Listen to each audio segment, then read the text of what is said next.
Magnesium hydroxide is a colorless hexagonal crystal or white powder, insoluble in water and alcohol, soluble in dilute acid and ammonium salt solution.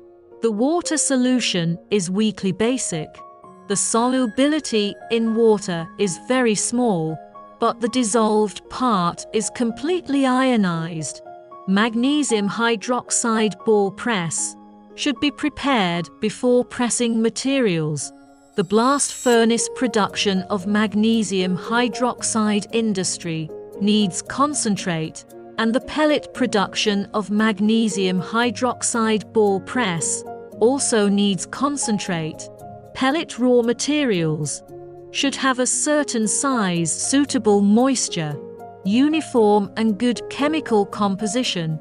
These are the production of magnesium hydroxide pellet. Important guarantee: our company is the first in the domestic development of the corresponding magnesium hydroxide ball press put into production, has achieved good results, because the pellet strength and the pressure of the magnesium hydroxide ball press machine itself is inseparable. The particle size is finer, the shape of the material particle is changed, surface activity is enhanced, and the pelletizing performance is greatly improved.